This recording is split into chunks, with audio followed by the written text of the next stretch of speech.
Hi, I'm Chris, and I have a story about the beeswax wreck, the real-life inspiration behind One-Eyed Willie's treasure ship in The Goonies. Hi, I'm Adri, and I'm going to tell you why it's always good to carry around string. Hi, I'm Drew, and I have a story that's far out, man. What do all of these stories have to do with the word summer? Find out in this week's History Bluffs.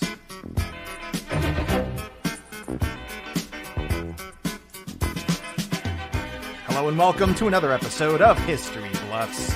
It's where truth is stranger than fiction.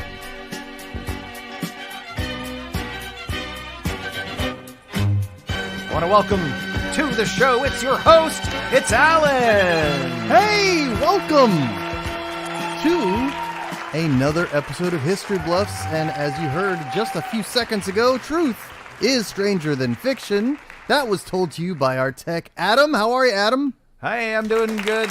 Alan, thanks. It's good to be here. Speaking of tech, Adam, I think you have a little bit of help in the tech booth today. Is that right? I do. We've got Darren over there helping with some of the visuals. He's good. He's got my back. I've got his. Excellent. Good to We hear, have Darren. backs. Oh, it's always good to have backs. Right? If you've With got a a front, spine. you should I'd have like a back. mine back though after the show. Okay. Yep. It'll come back. It's a boomerang All right. back. Well, I don't know why, but okay. That's for our Australian topic on a different episode. But I'd like to introduce our historians this week. We've got Chris. How you doing, Chris? I'm doing well. How are you? I'm doing well. We've got Adriana. Hello. Adriana, also known as Adri, depending on the episode you tune in for. And then we've got Drew. How are you, Drew? Hey, Alan. Hey, good to be here. It's good to have you, Drew, all the way from Chicago in the Central Time Zone. Is that right? Yes, that is correct. Good to hear. All right. And so we've got our armchair historians.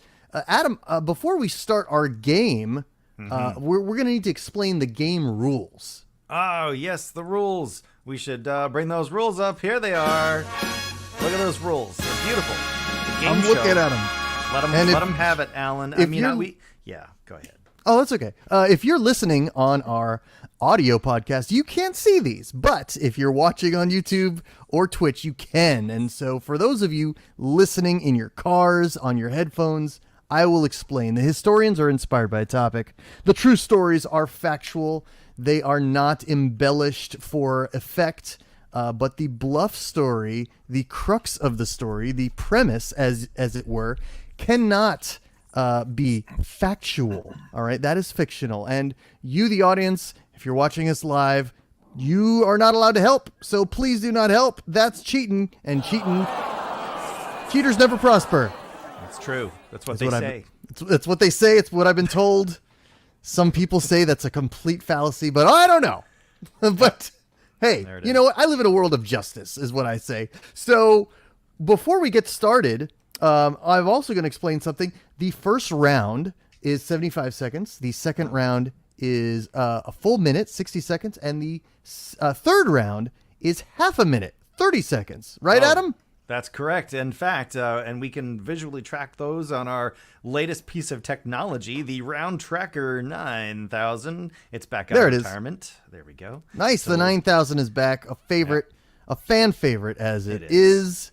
It is. And so what's going to happen right now is we're going to talk about the topic, which if you were paying attention right before the theme song started, you know what it is. But Adam, remind everyone who's watching and listening what it is. Yeah. Well, we've got this beautiful banner here. Our topic for this episode is summer. Because summer is nearly upon us at the time of this recording, which is in a briny May evening in Florida. Yes, it is. But I don't know what it's like in Chicago, Drew, but it's briny here. It's briny. It was a little bit nippy today, but yeah. Well, you know what? By the time this airs, I think we're going to be well into the summer. So the heat, the humidity will not be in short supply. And speaking of heat and humidity, Chris, I don't know why that reminds me of you, but Chris, we're going to bring you up first. No offense. No idea. No offense taken. Good. Go ahead and bring up Chris. He's going to be starting our 75-second round, inspired by summer. Well, that must mean we're going to transition, are we not, into round number 1. Do it. Oh, that's hot. It's good to be in the first round. Speaking of hot, there's Chris. There's Chris, because he's hot. There you go, Chris. That's what I meant to say earlier. I apologize. Go on. That's the way I took it. No apology necessary. Look at that. Look at that man. So, all right, Adam, give me a boom and I'm ready to get off the race. All right, let's do it. Chris, the floor is yours. Dateline, 1500s. The world's superpowers over in Europe are beginning to really establish trade with Africa, India, and China. The Spanish in particular have a colony in the Philippines, and it's their main purpose of that colony to buy Chinese goods and ship them back across to Spain. So they start exploring, and because of the trade winds, they realize, and monsoons and everything, they realize the only practical way to make this happen is in the summertime, in the months of June and July. They would focus exclusively on going over, loading up these ships, and selling as much of the stuff that they could, and then going back and redoing it. And it took 4 months, basically, throughout the whole summer for this process. And over time, over the next 250 years, the ships get bigger and bigger and bigger. They become effectively these mega cargo ships, super carriers, if you will. And but they're really slow. These ships travel slow. That's why it took 4 months to get across. They are 200, 300 crew members. And because of that, because the trade was so important, the Spanish government controlled everything about it, and they tracked each of the ships. Well, they realized that when a ship went missing, they would send crews looking for it and everything. In 250-year period, 4 ships went missing. And I'll tell you what this is going in the next round. Goodness. We have mega cargo ships developed over 250 years, and only 4 were missing during that time period. Is that right, Chris? From Spain. These are Spanish ships sailing from the Philippines. Drew, what do you think of that story so far? Yeah, I mean, 4 ships went missing, but I'm not a geography expert, but like the Bermuda Triangle is nowhere near Spain, Africa, India, or China. So unless they went really off course, I don't know where these ships went. So there's more to tell there. I'm feeling so. But other than that, the story seems plausible to me. So I know Spain they were big into exploring. I know that much. That's true. They love their ships in Spain. Adriana, I think you've got some Spanish background. Let's unmute you before you talk there. But yes, let's hear your take. Yeah, I agree with Drew. Completely plausible at this point. I did just finish watching the documentary on MH370, so I've got that in my mind. 4 ships just disappearing. I don't know. All right, some skeptical reactions to Chris's story. Yes. Drew, let's go all the way up there in Chicago. We're going to hear your 75-second chapter of your story, starting with a cannon shot. In the summer of 1967, a social phenomenon occurred when approximately 200,000 people converged in a San Francisco neighborhood. The crowd was made up of mostly young people embracing a newish hippie culture that included hippie music, hallucinogenic drugs, anti-war movements, and free love. It was known as the Summer of Love. One of the heroes of the hippie movement was Timothy Leary. He was a Harvard psychologist who studied and embraced psychedelic drugs going back to the early 60s. Prior to teaching at Harvard, Leary himself studied at the University of California, Berkeley, and received a PhD in clinical psychology. While studying abroad one semester, he had his first psychedelic experience when he tried magic mushrooms in where? Spain. To him, it was also research. Upon his return, his research helped him establish a bit of a following in the San Fran area. In fact, he was a key figure at another San Francisco event that was a prelude to the Summer of Love. In January of 67, a human be-in was held at Golden Gate Park. Leary was sort of a keynote speaker, and his phrase, Drop in and drop out helped shape the hippie counterculture spreading across the United States. Fascinating. So far, all summer roads lead to Spain. What do you think, Adriana? Yeah, that's exactly what I was thinking. Another Spain reference, which, is that a red flag? I think it might be. Anything that has to do with hippies, also another red flag, because did they really exist? Did they really exist? I don't know. They're The like existence unicorns. of hippies. Are they the ultimate bluff? None of us were around to experience that era. All right. Yeah. Chris, what do you think? Wow. I will not comment on the existence of hippies or not.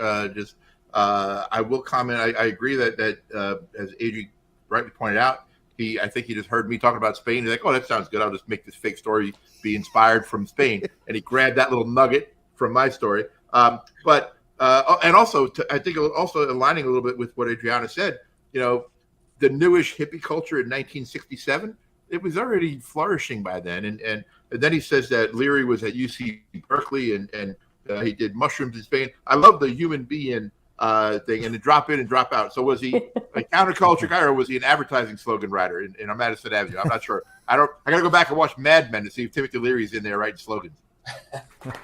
Interesting. I would watch just that episode with Timothy Leary. Sounds great. Adriana, are you ready for your round one entry? I'm ready, and I'm excited. Let's hear it right after the cannon. All right, so why it's always good to carry a string. Summer makes me think of being outdoors, which makes me think of my favorite activity, which is hiking.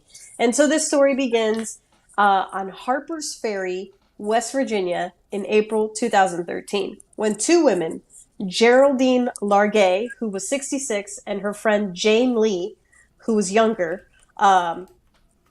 It's unknown how much younger she was, but she was younger than 66. Decided to hike from West Virginia up to Maine along the Appalachian Trail.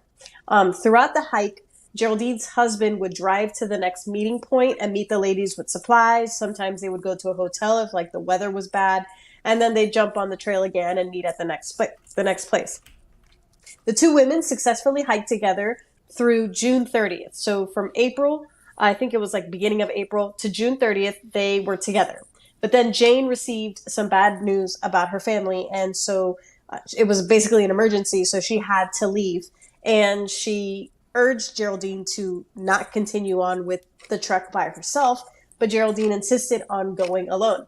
So Geraldine continued on, and she actually made it all the way to July 22nd, and that's when they lost communication with her. Wow. Hiking through the Appalachian Trail to Maine, that's their destination? That was their destination, yeah. All right. Well, we've got a resident Maine person as our tech. Adam, what do you think of that story? Darn tootin'. Yeah, the Appalachian Trail does go all the way to Mount Katahdin, and that's not a Maine accent. It's actually pronounced that way and spelled that way. It's weird. It's like Katahdin? clearly Katahdin, Mount Katahdin. That's okay. Fair. So, it checks out. I mean, it sounds legit. All right. Those are facts. Got some credentials there from our tech. Chris, what do you think? Well, I would say I don't know if he's buying Katahdin even. Adam's the bluff. It's very interesting. She says Harper's Ferry, Virginia, and in 1966, or the woman was 66 years old, and but in around 1966, the song Harper Valley PTA comes out, and it's about a couple of women and all this stuff. So there's some things there. I'm just, it popped in my head. I'm like, wow, there's a lot of similarities between that. And then, she's just very, very specific. April to June 30th, and then July 22nd. Very, very. What's the word I'm looking for? I can't even think of it. But conveniently, July 22nd, they lost communication just as Adri lost communication when the buzzer rang. She ran out of time to continue on her made-up story. I see. Okay, wow, that's a perspective. Made-up story, according to Chris. Drew, what do you think? I think so far in this story, the smartest person is the husband who just drove from point to point and was probably just kicking back at a bar, at the motel, just waiting for them to show up. So I feel like that there's a twist coming with that. But yeah, it's kind of interesting that as soon as one person leaves and the other person goes missing. That is suspicious. That is suspicious. Maybe we'll find out some more suspicious facts in our next round, Adam. And what could that be called? That's round number 2. Oh, that got that new round smell. Yes, it does. Now our historians only get 1 minute to tell their chapter of the story. And how about ladies first for round 2? Adriana, we'll let you go and continue your story about Geraldine and her friend and the Appalachian Trail. All right. So on July 22nd, she texted her husband, who was supposed to meet her the next day at the next point, that she had veered off the trail to use the bathroom and had lost her way. She thought that she was about 2 miles off of the trail, which is a really big distance to go. But she texted him and the text never went through. She texted him 10 more times. It never went through. The next day she tried sending another text. It failed again. Geraldine ended up setting up like her tent up and like kind of just found an area to sit and wait. And she journaled every day, hoping to be found. She journaled all the way through August 10th, and then there was an 8-day break where she didn't journal at all. And then on August 18th, she journaled for the last time. Her body was found 2 years later.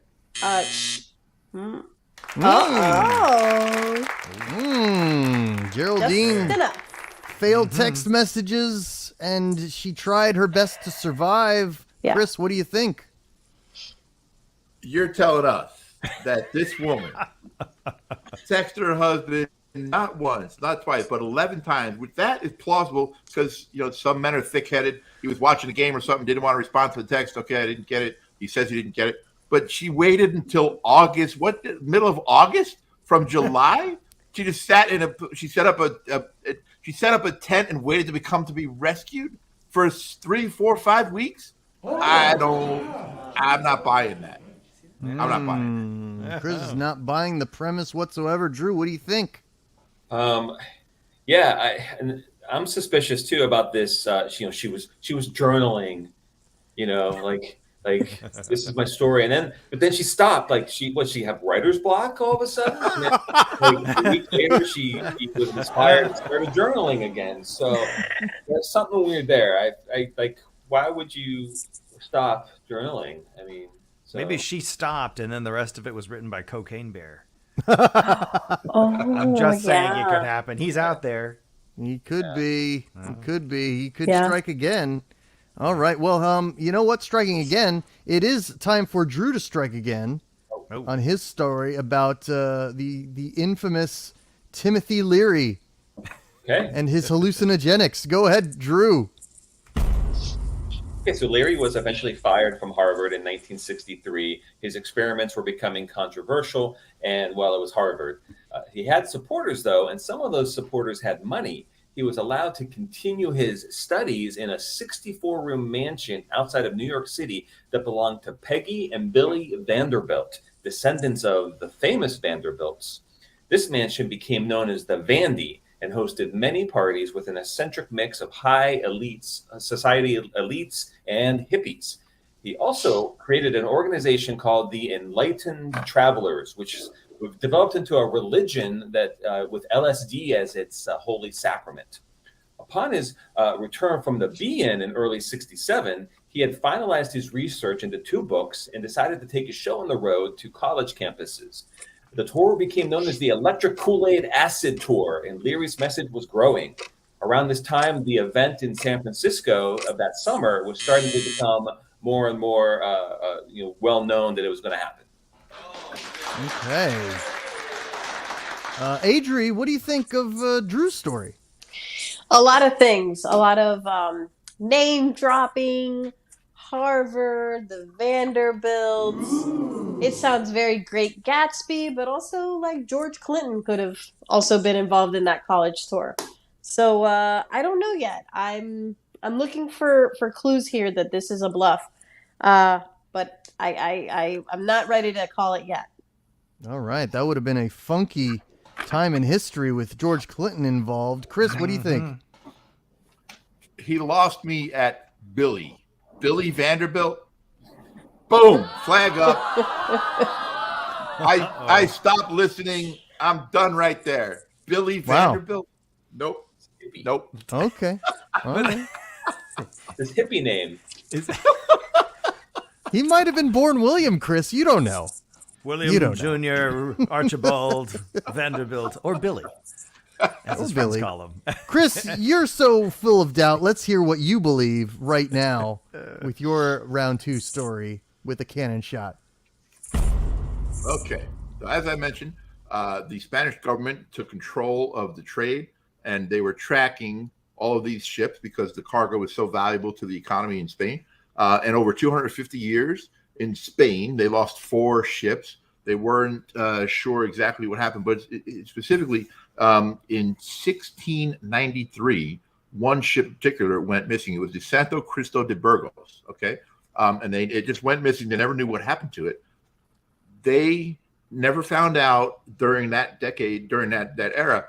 But amazingly, 16 years ago, this ship was proven to have come into discovery in Oregon, a cave in Oregon in the Pacific Northwest. How did the ship get there? This was actually the ship, the Santo Cristo de Burgos, was the inspiration for the ship called One-Eyed Willie's Treasure in the movie Goonies. And I'll tell you more about that in the 3rd round. So you're saying they found the ship only 16 years ago? No, I'm saying that they confirmed 16 years ago. It was confirmed that it was this ship, and it was a legend in Oregon lore that the beeswax wreck, and I'll tell you why it's called the beeswax. Okay. Beeswax wreck in the 3rd round was found, and it's one that was referenced in the movie Goonies. So they confirmed the existence of the ship 16 years ago, but they found the ship much longer ago, since Goonies is like a 40-year-old movie. Correct.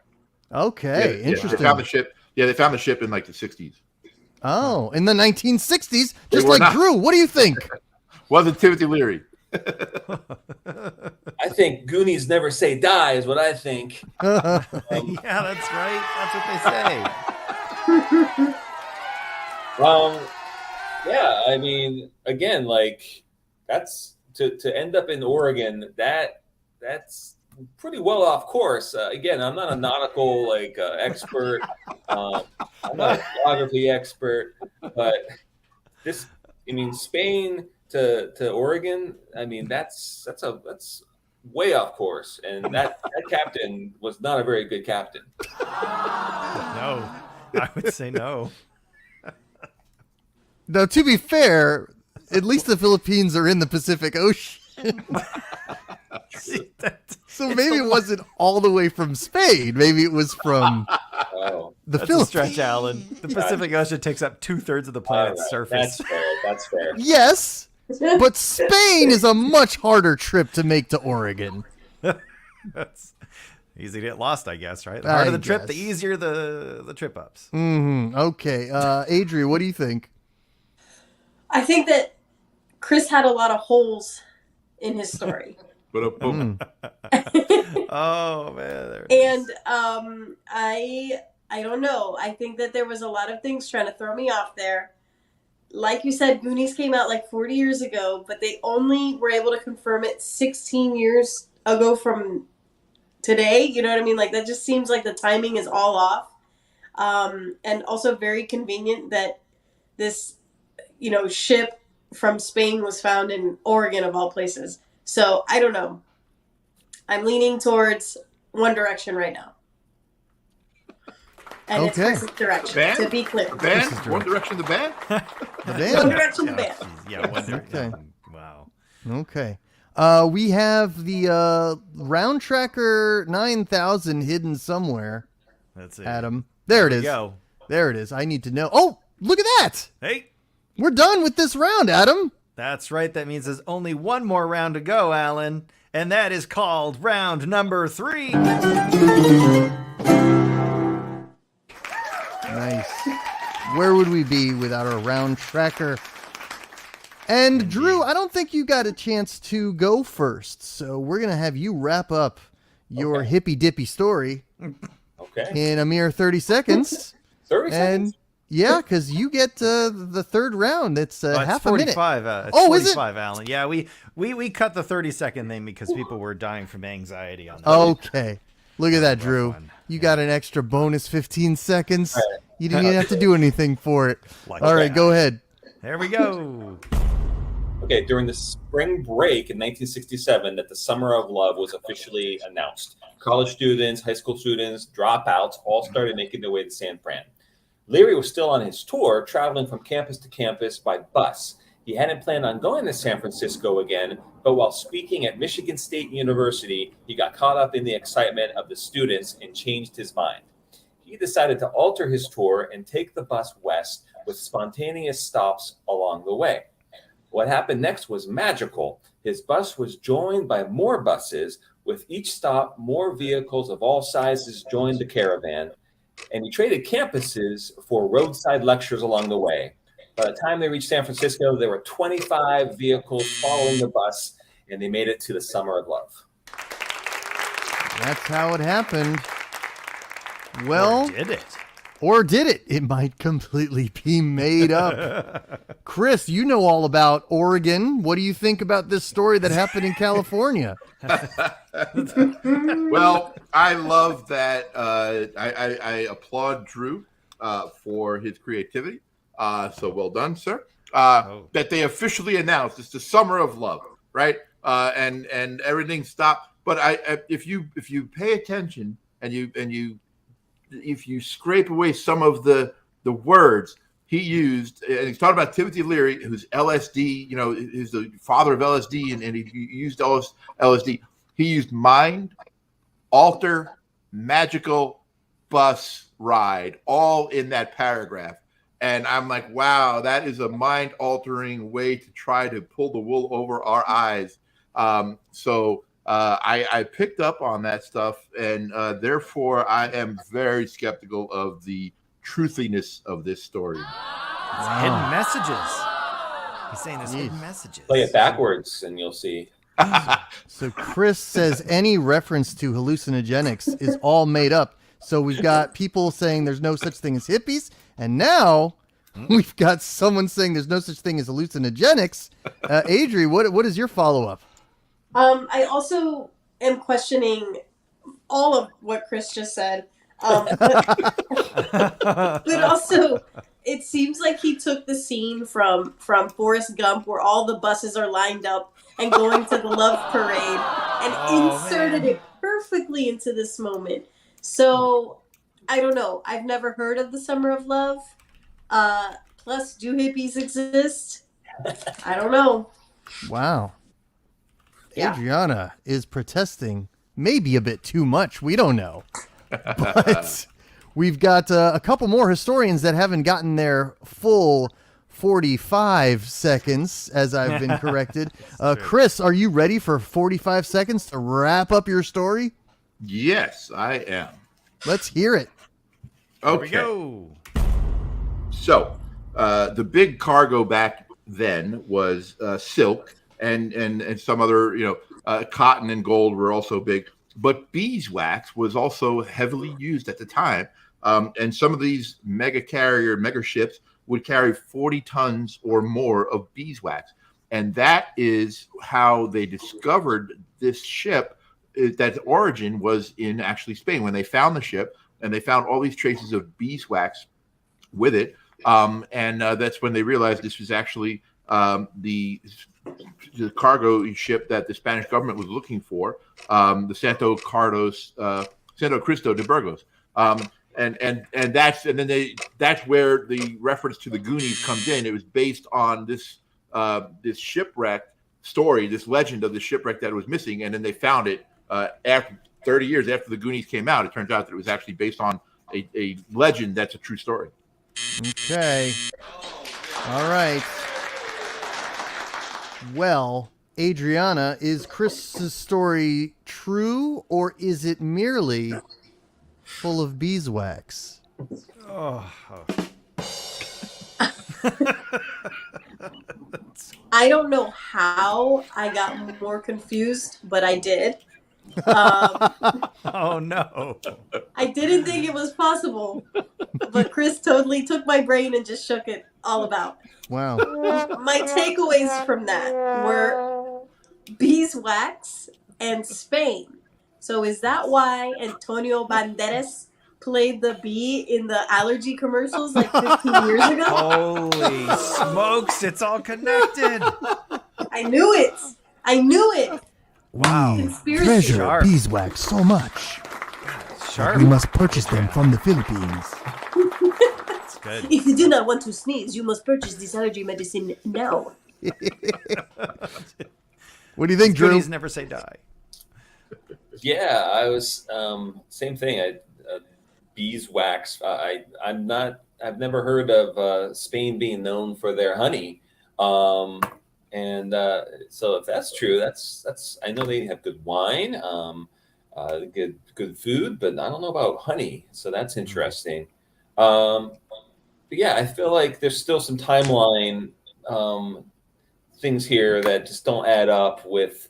I'm really confused as well about like when they found it, when the Goonies movie came out, when this ship was lost. It's like there's and the fact that Chris, not only did we have 45 seconds instead of 30 seconds, Chris like rambled on for an additional, I think, 15 seconds, which is always a clear sign of someone trying to just cover up the lies. I gave him repeated buzzers. I did all I could. We're not blaming Adam. It's not Adam's fault. Okay. Well, we've only got one empty circle there on the old round tracker 9000, and that means it's Adriana's turn to wrap it up. Let's hear all about this mystery missing person on the Appalachian Trail. All right. So she went missing on August 10th. She had written journals up all the way to August 10th on the 8th, and then she stopped. On the 18th, she wrote one last message, and her body was found 2 years later. She had left journal entries basically saying goodbye to her family and advised whoever found her body in the future to please return the bag that she had left to her family. During the investigation, Jane, who was her companion, said that she felt uncomfortable leaving Geraldine because she had a bad sense of direction. So the general response to that is then why did you leave your friend in the Appalachian Trail by herself? All of that to say, always have thread with you so you can mark where you're at, go pee, and then find your way back. Didn't bring thread in the era that they had cell phones to text each other with. Chris, what do you think? Wow. Uh-oh. I am just flabbergasted. Again, yeah. She was texting her husband 11 times. He didn't answer before she said that. And then I was just waiting for her to say that her name was Geraldine Ford. And it was going to explain a lot. But I'm thrown here because I really don't. There's a lot missing. Like why did she stop? There's no explanation of why she stopped writing journals. And then on the last day, she wrote a journal saying, "Take this bag to my family," and we never found out what's in the bag. So yeah, just a lot of empty little nuggets there. A lot of missing nuggets. It's like Mystery. a side quest, an NPC left for someone Yeah. in the game. That's what it sounds like. Well, it It's took a real while tragedy. to find that boat, though, didn't it, Chris? Yeah. True. Drew, what do you think? Well, I have some string theories. No.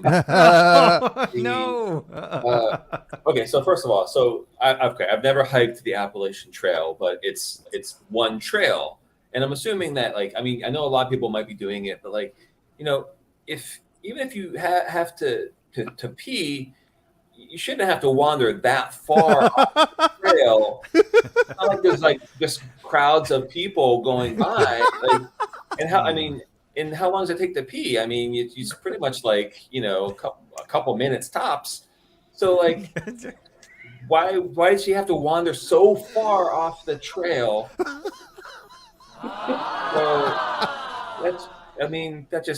That's where I think the story has flaws. That's it. That's the point in the story that it's flawed. Flaws in the story. Some great points by Drew. I'm starting to doubt it myself now. Okay. If it's anything like Chris's detective work, 16 years from now, they'll be able to say 45 years ago what happened during the time that she was missing and what happened when she went to use the bathroom. So let's get back together 16 years from now. We'll see what happened. I'll put it on. You know what could have happened? I'm just reporting the story. All these missing people could have just been taking Timothy O'Leary's hallucinogenics, and that's why they couldn't find their ways back home. But I don't know. Let's get a brief rundown. What's everyone's take? Chris, what do you think? Who's the bluff?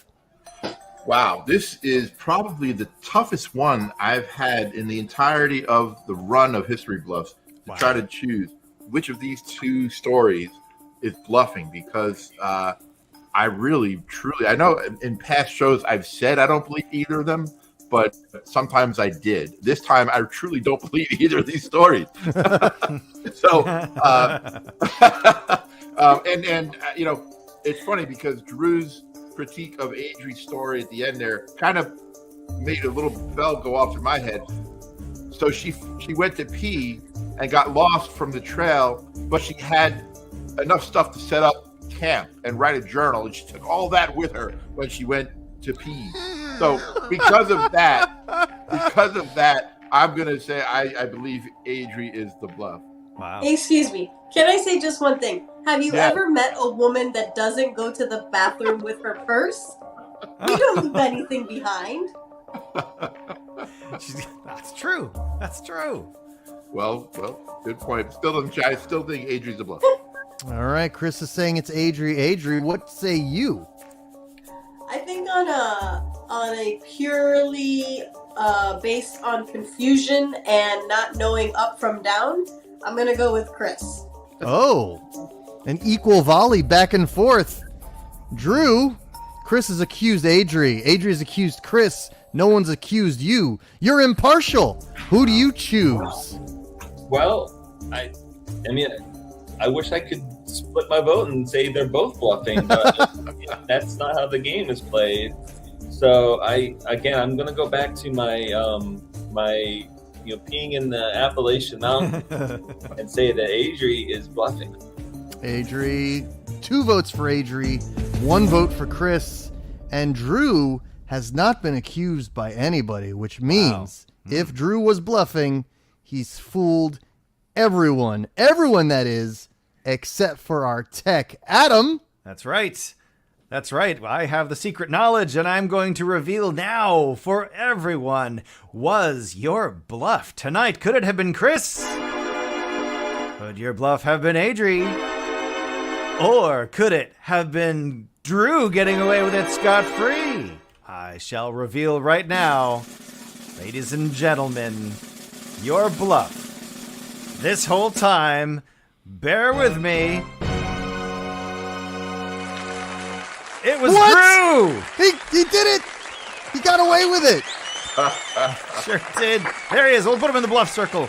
Other way, Drew. Other way. Other way. Lean the other way. There it is. There's Drew. I have my camera on mirror, so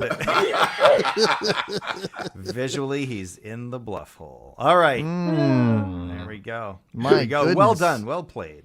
He did it. He fooled all of us. Drew, I thought all that was true. Timothy O'Leary, The Summer of Love, the 1960s. What did you make up?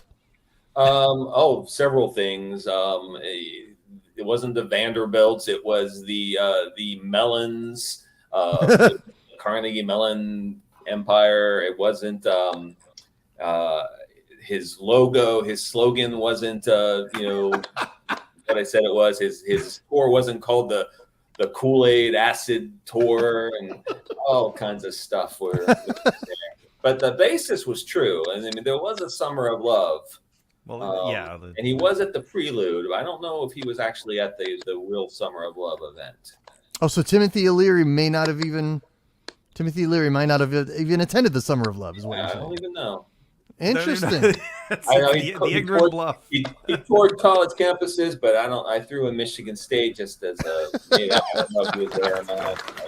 Safe Wow. bet. Safe bet. So, Chris, that story about the old cargo ship belonging to Spain, traveling to and from Philippines, did wind up in Oregon. Was it intact? Was it floating the whole time? No, What's the deal? No. They found wreckage in Oregon, but it turns out they were able to somehow surmise that a tsunami carried the wreckage up to Oregon, this cave in Oregon, where they found it. There was lore about this wreckage for a long time before they were able to prove that it was this Spanish galleon that was missing from 1690, whatever the year I said, and that was used as the basis for the One-Eyed Willie's treasure ship in the Goonies. Mm-hmm. And Adri, there really was a woman who got lost for months, just trailing off from the trail just for a little privacy to go to the bathroom. Yeah, she really did. And where they ended up finding her body was really not far from the trail, which is really sad. And her phone eventually dies. They were able to charge it up and see that she had made so many text messages that just couldn't connect to a tower to get the message to her husband. But she was asking him to send basically like the Appalachian the Rangers, police people, Rangers. the forest people to come out and help find her, and they never did. Wow. Well, they did 2 years later. For months, she could have made noise, and maybe someone on the trail could have heard her, and didn't happen. Start a fire. Yeah. Yeah. I don't know. Oh, or you'll die in the fire. That too. It's Adam, it's tricky. That's tricky. Truth is stranger than fiction, right, Adam? Yeah, it sure is. It was on this episode, I'll tell you. Hot darn. That's all I have to say, Adam. All right, Alan. Well, you know what? That's all you have to say. Thank you so much for hosting.